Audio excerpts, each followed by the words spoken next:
Hey everyone, welcome back to my channel. You might be wondering, where have you been? You haven't made a video in 4.5 months. Are you okay? I'll answer backwards to these list of questions. Yes, I'm okay. I've been busy with work and school, and I have a list of ideas of videos to make.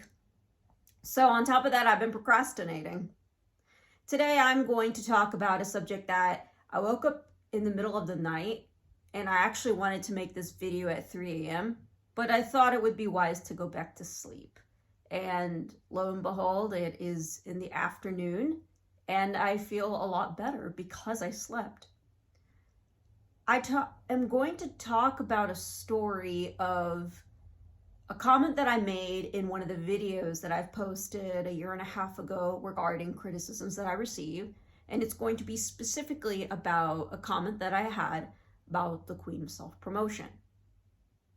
Before we get to the content, please be sure to like this video. Subscribe so you can get more content in oil and gas and professional development topics. And please be sure to hit the notification bell. That way you can get updates whenever I do post these videos.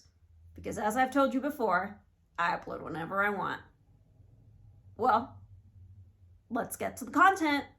To get back into the swing of things for YouTube, I'm gonna have a little bit of a stream of consciousness, but hopefully this video isn't so long to where it becomes a ramble and you lose your attention span over time. I'm gonna talk about the story behind the Queen of Self-Promotion and also talk about my reflections since the criticisms I've made video. 2 years ago, I applied for an international board position for a professional society that I won't specify.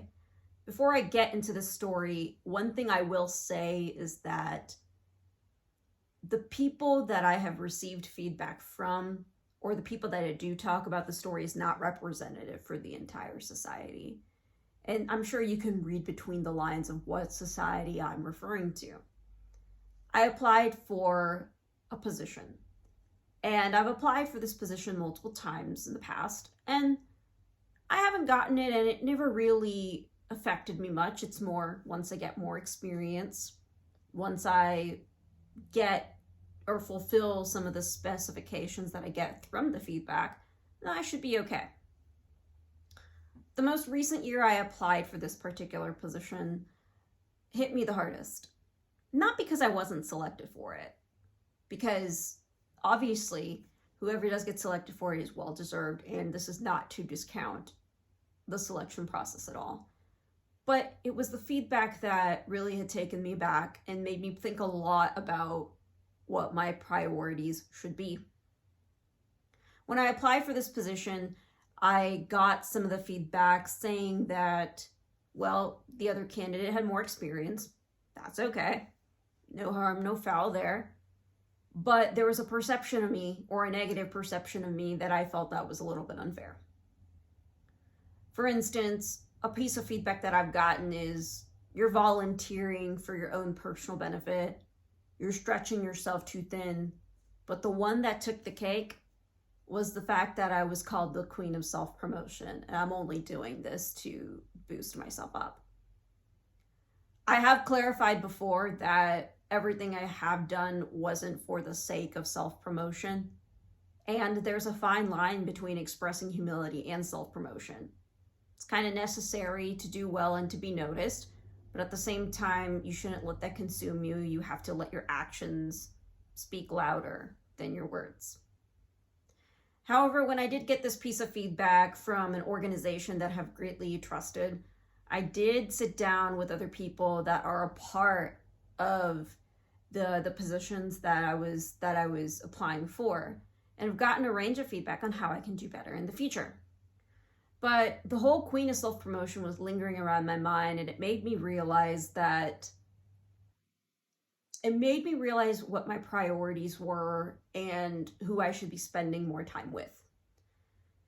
I've done a lot of reflecting over the past 4.5 months, and some people might be thinking that's not long enough, but considering how often I've made content in the past compared to having this short hiatus and making the content now, it can be a significant amount of time. But throughout this reflection, I've realized the huge importance of focusing on my family, focusing on my personal development, and really focusing on people that I don't spend enough time with. I just shouldn't really care much about what they say. In relation to that, it actually turned me away from applying for this particular position in the future.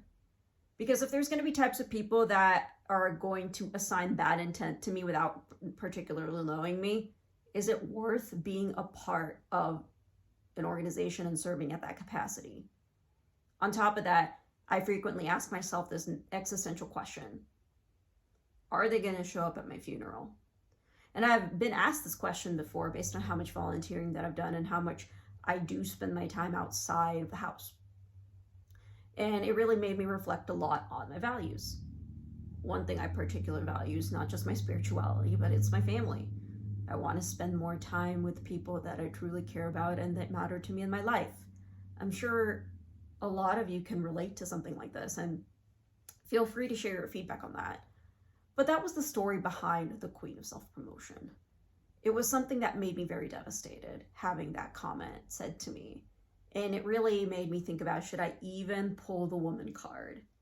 Because if I were a guy, would I have gotten that comment? If someone assigns bad intent to me, I take that very personally. And I know that shouldn't get me down, and I should move on with it because there's plenty of feedback that I'll get like that in the future.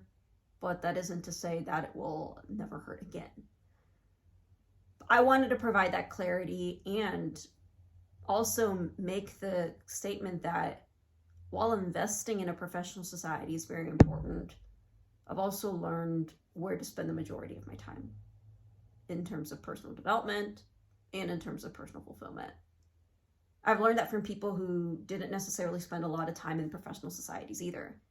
Now, I'm not saying that investing in a professional society is not going to benefit you career-wise, but it does ask you what balance you want or what kind of integration, work-life integration you want in your life. That's everything that I wanted to share with you guys today. Some food for thought. As usual, please be sure to like this video, subscribe so you can get more content in oil and gas and professional development topics, and please be sure to comment on the video below so I can respond to each one of your feedbacks and I can incorporate them into future videos. I really appreciate making content for you guys, and this is something that I definitely want to integrate into my life on a regular basis. May not be uploading videos as common as I said every week, more than 2 to 3 times a week, perhaps until I complete my MBA. However, I do wish you guys the most fulfillment in your life, whatever you guys choose to spend your time with. With that, I hope you have a good one.